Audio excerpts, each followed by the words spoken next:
আসসালামু আলাইকুম। কেমন আছো সবাই? আশা করছি মহান আল্লাহর রহমতে ভালো আছো। আলহামদুলিল্লাহ, আমিও ভালো আছি। আজকে আমাদের টপিক হলো জেন্ডার, লেকচার 2। এর আগে আমরা জেন্ডারের উপর একটা টিউটোরিয়াল দিয়েছিলাম। আশা করছি লেকচার 1টি তোমরা দেখে নিয়েছো। তো চলো শুরু করা যাক। আরেকটু বলে নেওয়া ভালো, যদি লেকচার 1 তোমরা না দেখো তাহলে তোমাদের সমস্যা হতে পারে। অবশ্যই লেকচার 1টি দেখে নেবে। আচ্ছা, তাহলে আমাদের লেকচার 2। কতগুলি ফেমিনিন নাউন এর কোনো মাস্কিউলিন ফর্ম নেই। নার্স, সেবিকা, অর্থাৎ এগুলোর কোনো পুরুষবাচক নেই। নার্স, সেবিকা। তারপরে দেখো ড্রেব, নোংরা মেয়ে। ভার্জিন, কুমারী। শ্রু অথবা শ্রীও বলা যায়, ঝগড়াটে মহিলা। এই শব্দগুলোর কখনো মাস্কিউলিন ফর্ম হয় না, এগুলার ফেমিনিন হবে, ফেমিনিন নাউন হবে। আচ্ছা, আরেকটা রুলস দেখো, কতগুলি মাস্কিউলিন নাউনের কোনো ফেমিনিন ফর্ম নেই। যেমন দেখো, ক্যাপ্টেন, জাজ, চেয়ারম্যান, নাইট, কাওয়ার্ড, পার্সন। এই পার্সন হচ্ছে, আরেকটা পার্সন হচ্ছে পুরুষ, তবে এই পার্সন হচ্ছে ধর্মযাজক বা পাদ্রী। আচ্ছা, তো এখানে শব্দগুলো দেখলেই বুঝতে পারছো, ক্যাপ্টেন মানে মহিলা তো হবে না, অবশ্যই পুরুষ হবে। জাজ মানে বিচারক, চেয়ারম্যান, নাইট বীর পুরুষ, এগুলো দ্বারা বোঝা যাচ্ছে কাওয়ার্ড বা এগুলোর কোনো ফেমিনিন হবে না, এগুলা অবশ্যই কি হবে, মাস্কিউলিন নাউন হবে। ঠিক আছে, তাহলে এরপরে আমরা পরবর্তী রুলসগুলো দেখে নিই। পরবর্তী রুলসগুলো হচ্ছে, আচ্ছা, পরবর্তী রুলসগুলো হচ্ছে 6 নম্বর রুলস।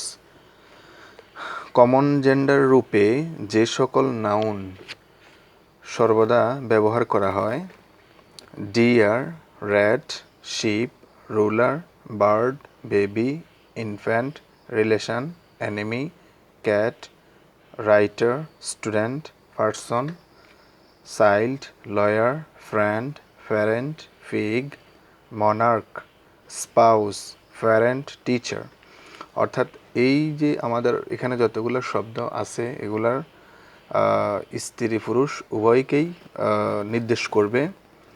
এগুলো হচ্ছে কমন জেন্ডার, জাস্ট একটু মুখস্থ রাখতে হবে।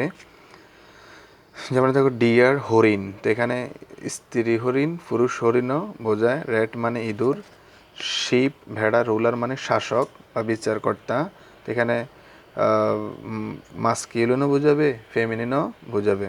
তারপর দেখো, বেবি শিশু, বাবা, ইনফ্যান্ট মানেও শিশু। তাহলে এই স্ত্রী নাকি পুরুষ, অর্থাৎ মাস্কিউলিন নাকি ফেমিনিন, উভয়কেই বোঝাবে। রিলেশন মানে সম্পর্ক, এনিমি মানে শত্রু। অর্থাৎ এই যে যতগুলো আমাদের এখানে শব্দগুলো আছে, এগুলা আমাদের কমন জেন্ডার।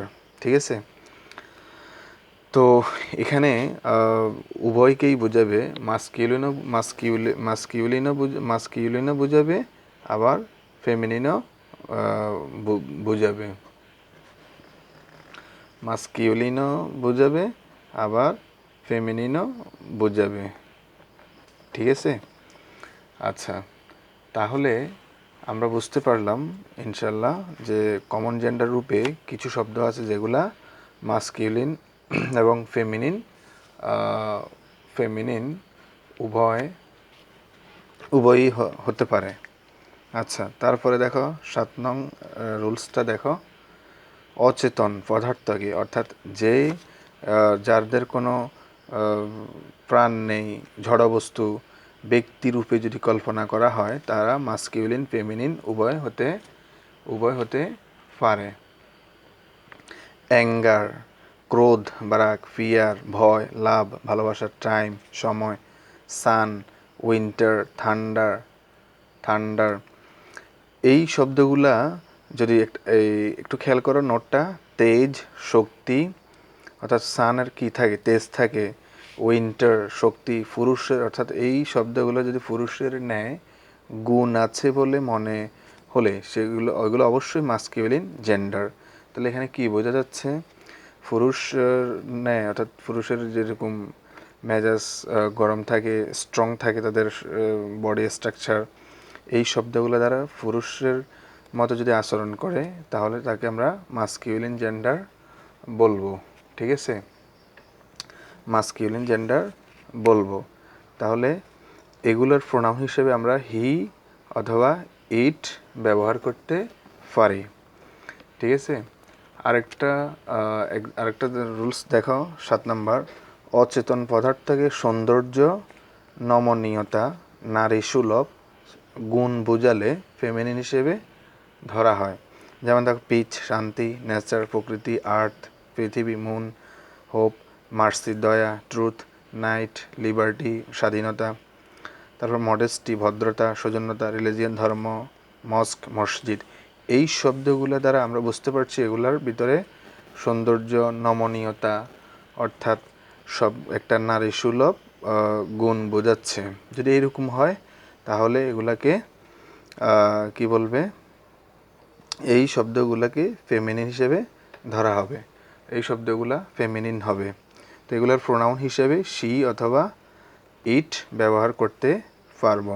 তাহলে এখানে একটা বোঝা যাচ্ছে যে যে পুরুষের মতো যদি আচরণ হয় বা পুরুষের মতো যদি গুণ থাকে, এই শব্দগুলোকে আমরা মাস্কিউলিন জেন্ডার বলবো। আবার নারী সুলভ যদি গুণ বোঝায় তাহলে আমরা এই শব্দগুলোকে ফেমিনিন হিসেবে ধরবো, ফেমিনিন হিসেবে চিহ্নিত করতে পারবো।